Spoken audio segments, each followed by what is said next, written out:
Hi friends, welcome to Shamees kitchen. എല്ലാവർക്കും സുഖമാണല്ലോ. ഇന്ന് നമ്മൾ തയ്യാറാക്കുന്നത് നല്ലൊരു ഉഷാറൻ സൂപ്പാണ്.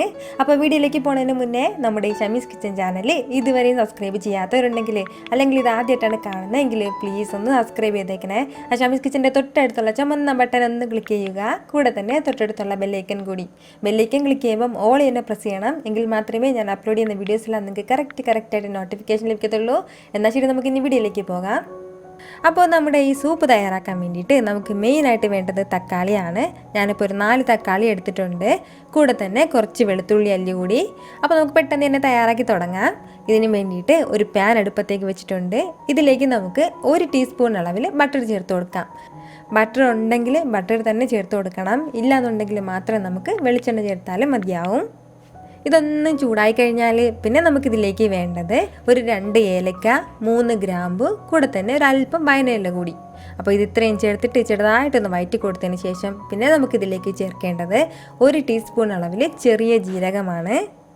ജീരകം ഒന്ന് പൊട്ടിക്കഴിഞ്ഞാൽ പിന്നെ നമുക്കിതിലേക്ക് ചേർത്ത് കൊടുക്കേണ്ടത് ഒരു പകുതി സവാളയാണ്. വലിയ സവാളയല്ല, ചെറിയ സവാളയുടെ ഒരു പകുതി സവാള അതുകൂടി ചെറുതായിട്ട് അരിഞ്ഞു കൊടുത്തിട്ട് ചെറുതായിട്ടൊന്ന് വഴറ്റി കൊടുക്കാം. ഒരുപാട് സമയമൊന്നും വഴറ്റേണ്ട ആവശ്യമില്ല. നമ്മുടെ സവാള നന്നായിട്ടൊന്ന് ചൂടായി കഴിഞ്ഞാൽ പിന്നെ നമുക്കിതിലേക്ക് ചേർത്ത് കൊടുക്കേണ്ടത് വെളുത്തുള്ളി അല്ലിയാണ്. ഞാനിപ്പോൾ ഒരു 5 വെളുത്തുള്ളി അല്ലി എടുത്തിട്ടുണ്ട്. അപ്പോൾ അത് ചേർക്കാം. കൂടെ തന്നെ ചെറിയൊരു പീസ് ഇഞ്ചി കൂടി, വളരെ ചെറിയ പീസ് മാത്രമേ ചേർക്കുന്നുള്ളൂ. ഇനി നമുക്ക് നമ്മുടെ തക്കാളിയും കൂടി അരിഞ്ഞ് ചേർക്കാം.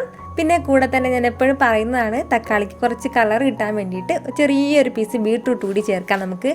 അപ്പോൾ തക്കാളിയുടെ പേസ്റ്റ് തയ്യാറാക്കുകയാണെന്നുണ്ടെങ്കിലോ അല്ലാന്നുണ്ടെങ്കിൽ തക്കാളി കറിയൊക്കെ വെക്കുമ്പോഴത്തേക്കും ചെറിയൊരു പീസ് ബീട്രൂട്ട് ഉണ്ടെങ്കിൽ അതുകൂടി ഇടുകയാണെന്നുണ്ടെങ്കിൽ നല്ലൊരു കളർ കിട്ടും നമുക്ക്.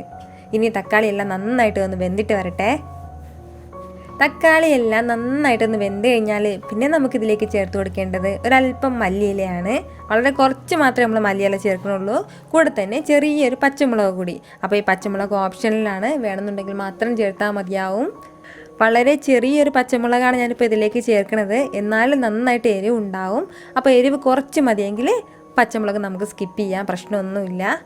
ഇതെല്ലാം കൂടി നന്നായിട്ടൊന്ന് വഴറ്റിയെടുത്തതിന് ശേഷം ഇനി നമുക്കിതൊരു മിക്സിയുടെ ജാറിലേക്ക് മാറ്റിയിട്ട് ആവശ്യത്തിനുള്ള വെള്ളം ഒഴിച്ച് നമുക്ക് നല്ലതുപോലെ ഒന്ന് അരച്ചെടുക്കാം. എന്നാൽ ശരി, ഞാൻ പെട്ടെന്ന് പോയി ഒന്ന് അരച്ചെടുത്തിട്ട് വരാം. ഞാനിപ്പോൾ ഇതുപോലെ നല്ല സ്മൂത്തായിട്ട് അരച്ചെടുത്തിട്ടുണ്ട്. ഇനി നമുക്ക് വേണ്ടത് ഇതൊരു അരിപ്പയിലൂടെ ഒന്ന് അരിച്ചെടുക്കണം. അപ്പോൾ നമുക്ക് കട്ടിയായിട്ടുള്ള സൂപ്പാണ് വേണ്ടതെങ്കിൽ ഇത് അരിച്ചെടുക്കണമെന്ന് ആവശ്യമില്ല. ഇച്ചിരി വെള്ളം പോലെയുള്ള സൂപ്പാണ് ആവശ്യമെങ്കിൽ നമുക്കിതൊന്ന് അരിച്ചെടുക്കണം. അപ്പോൾ ഞാനിപ്പോൾ ഇതുപോലെ അരിച്ചെടുത്തിട്ടുണ്ട്. അതിനുശേഷം നമുക്ക് എത്രത്തോളം വെള്ളം ചേർക്കണോ അതിനനുസരിച്ചിട്ട് വെള്ളം ചേർക്കാം.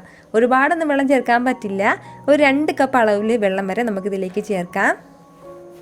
ഞാനിപ്പോൾ ഇതിലേക്ക് വളരെ കുറച്ച് അളവിൽ വെള്ളം മാത്രമേ ചേർത്തിട്ടുള്ളൂ.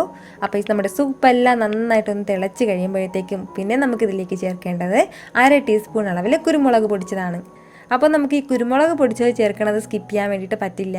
പിന്നെ നമ്മുടെ സൂപ്പിന് ഇത്രയും ആവശ്യമായിട്ടുള്ള ഉപ്പും കൂടി. എപ്പോഴും സൂപ്പിന് ഒരല്പം ഉപ്പ് ഇങ്ങനെ കൂടുതൽ ചേർക്കണം. എങ്കിൽ മാത്രമേ ആ കറക്റ്റ് ടേസ്റ്റ് നമുക്ക് കിട്ടത്തുള്ളൂ. പിന്നെ ഇതെല്ലാം ഒന്ന് ബാലൻസ് ചെയ്യാൻ വേണ്ടിയിട്ട് 1 ടീസ്പൂൺ അളവിൽ പഞ്ചസാര കൂടി നമുക്ക് ചേർത്ത് കൊടുക്കാം.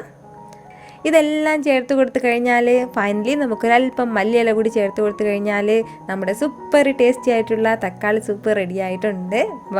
വളരെ ടേസ്റ്റി ആയിട്ടുള്ളൊരു തക്കാളി സൂപ്പാണിത്. നല്ലൊരു ഉഷാറ് സൂപ്പെല്ലാം കുടിക്കണമെന്ന് തോന്നുമ്പോഴത്തേക്കും വീട്ടിൽ തക്കാളി മാത്രമേ ഉണ്ടായാൽ മതിയാവും. ബാക്കി എല്ലാ കാര്യങ്ങളും നമ്മുടെ വീട്ടിൽ എപ്പോഴും ഉള്ളതാണ്. അപ്പോൾ ഉറപ്പായിട്ട് ഇതുവരെയും ട്രൈ ചെയ്തിട്ടില്ലാത്തവരൊന്ന് ട്രൈ ചെയ്ത് നോക്കണം. നിങ്ങൾക്ക് നന്നായിട്ട് ഇഷ്ടമാവും. ഈ വീഡിയോ നിങ്ങൾക്ക് ഇഷ്ടമായിട്ടുണ്ടെന്നാണ് എൻ്റെ വിശ്വാസം. ഇഷ്ടമായാൽ ഇതൊന്ന് ലൈക്ക് ചെയ്തേക്കണം. ഇത് മറ്റുള്ളവരും കാണണമെന്ന് ആഗ്രഹിക്കുന്നുണ്ടെങ്കിൽ നിങ്ങളുടെ ഫ്രണ്ട്സിനും ഫാമിലിക്കും എല്ലാവർക്കും ഒന്ന് ഷെയർ ചെയ്ത് കൊടുക്കാനും മറക്കരുത്. വീണ്ടും നല്ലൊരു വീഡിയോ ആയിട്ട് വരുന്നതായിരിക്കും. അതുവരേക്കും എല്ലാവരും ഹാപ്പി ആയിട്ടിരിക്കുക, സന്തോഷമായിട്ടിരിക്കുക, ചിരിച്ചുകൊണ്ടിരിക്കുക. Take care dear friends.